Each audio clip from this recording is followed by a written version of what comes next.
Adiboo and Paziral's Secret is a 3D action adventure platformer game that saw release on the PlayStation in 2003, which follows the role of Adiboo on a quest to rescue citizens of his native island to stop a threat from a mysterious leader known as Paziral, where his intentions are to literally take over the entire island. So the game has you playing across 5 different types of levels from within various different environments, from volcanoes, lagoons, forests, temples, and even on board of like a submarine. And each of the stages, there's 12 levels in total, but each of the stages is divided in between different types of gameplay styles, from platforming that uses side-scrolling, almost 2.5D perspective that moves from left to right but uses 3D visuals, with various platforming elements where you have to acquire collectibles and different items that you can use later on in the game that'll help you in future levels. That also moves into like racing style stages where you have to use vehicles in order to traverse different types of terrain and achieve collectibles while you progress to the end point of each level. And then usually at the end you always fight like a boss where you have to like shoot him a certain number of times with a certain weapon that you have in order to again progress to the next stage. Now this is more focused on like kids and children per se, and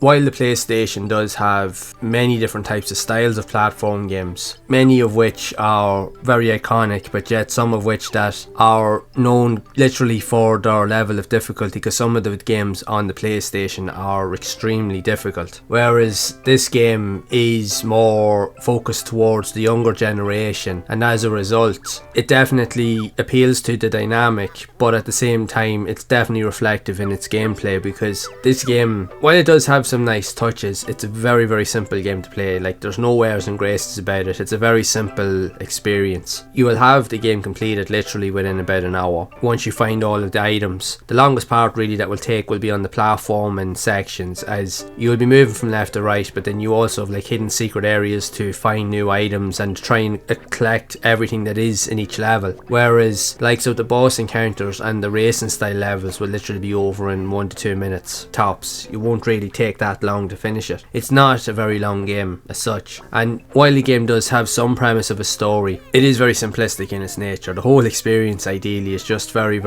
catered towards the younger generation as such, and it's also reflective in the overall gameplay. And even with reviews receiving mixed to average ratings across the board, mainly because of due to the simplicity of the game, as while it does have some nice touches and it's simplistic in its style on how it proceeds itself, it doesn't really offer up much of a challenge. More experienced game players, even like myself, will not find this much of a challenge at all. But in saying that, having spent time playing the game, yes, it is very simplistic. It is definitely more focused towards the younger generation, but I personally found it to have definitely some unique charm to it. It's not the most fun game out there that you'll play. It's definitely not the most difficult. If anything, it's one of the easiest games I've played in a long time, but it just has a unique charm to it that you don't often get in games. And if anything, it was a nice kind of experience and relaxing experience to sit back and to play something that you could enjoy and just get into without the fear of having to try and figure things out or get frustrated with silly little instances or just traps or anything like that. They can just frustrate the hell out of you. You won't really have that in this game. So for that reason alone, it was quite a pleasurable experience just to play something that was a bit more entry level for once, and just to kind of just take everything at face value and just play through it and enjoy it for what it was. Now this game won't be for everybody, that's perfectly to be honest. Most players out there will feel like that this game doesn't match up to their expectations, and if I'll be honest, it is an acquired taste. I'm just going to be truthful about that, but it will appeal to a select few out there. And if you do like platform games, especially if you want something that's a bit more simplistic and that's much easier to play compared to many other more difficult and more extreme platformers out there, or even fast paced games that are available, this would be a good entry point into that genre so that you can build up your skills and then figure out what to do. The graphics themselves, they're quirky and they do suit what the game's going for. Now they're not the most fantastic looking graphics in the world, but it does suit the style that this game's going for. Again, the whole experience just presents a very unique charm and it really suits what's going on here. But in reality, you won't have long to finish the game. Once you get through it, it's one of those games that you probably won't play again in all respects of it. So if it is something that you would be interested in, you can get it probably cheap online, and it'd be good or worthwhile to add to your collection at least. Or maybe even your kids might like to play it. It probably would be suited suited more to them. But for more experienced players, you won't find an awful lot in here that you haven't already seen before. But it still does have a unique charm to it. I think that's definitely its best characteristic, for sure. But it is what it is. It's a simplistic game. It doesn't break new grounds. It doesn't try to do anything that it shouldn't do. It's just a simplistic platformer, and